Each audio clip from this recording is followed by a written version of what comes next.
Friday, April 10th, 2015, Cubs lose to the Colorado Rockies. They fall to a record of 1-2, and that was the last time up until yesterday that they have been under 500. If you were a team with the character and makeup of, let's say, like the Pittsburgh Pirates, yeah, it would be time for some concern right now. This Cubs team is way too talented, way too deep, and way too good to be panicking or raising any alarms right now. It's a little weird for them to be under 500 and seeing the Cincinnati Reds kind of climbing the ladder. Yeah, a little weird. It's still so early in the season. It's way too early to start thinking about, making any changes or anything like that about what needs to be done. I'll tell you right now, the bullpen is definitely a big area, for cause for concern, but not anything that can't be rectified or corrected.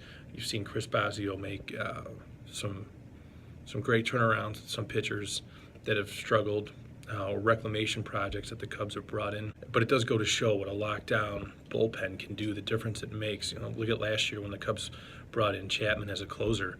Cubs don't go to the World Series, let alone win that World Series without Chapman. Now, granted, I know Game 7 happened, but that was more on Madden than it was on Chapman. They wouldn't have even been in that position without Chapman. The offense has just been inconsistent at best. A lot of cold days at Wrigley, a lot of wind blowing out with the opposite team being able to take advantage of those situations. Cubs not so much. So they just got to get going, get the bats heated up, get consistent. Like I said, over the course of 162, this thing will really play itself out and they will be more than fine. There's no reason to think, barring any crazy injuries, that they won't be right at the top of the Central.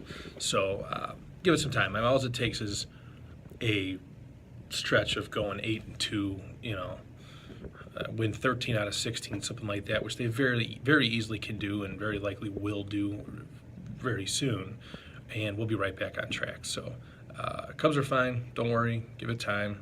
Wait until maybe end of May. If things are still looking like this, a little under 500, it's a little cause for concern. But weather warms up, bats heat up, bullpen gets its act together, Cubs will be just fine.